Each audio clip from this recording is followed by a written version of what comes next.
సర్వప్రథమంగా దుర్యోధనుని క్షమించేసేయి. వాని వినాశనానికి అదే తొలి మెట్టు అవుతుంది.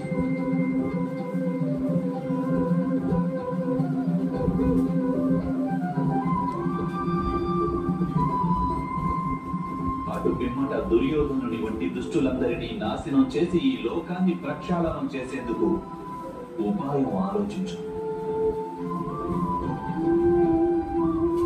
నీ స్వార్థం కోసం కాదు, లోక కళ్యాణం కోసం.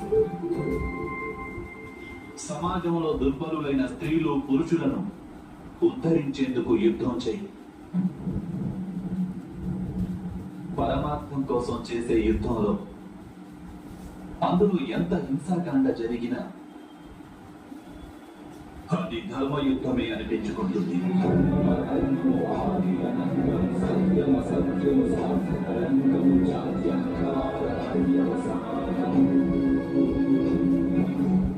చెప్పు, నీవి పనిని చేయగలవా?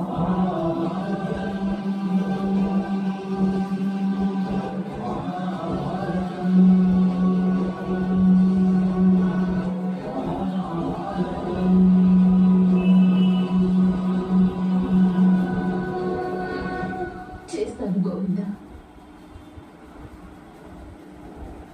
నా హృదయం అంధకారంలో ఉంది.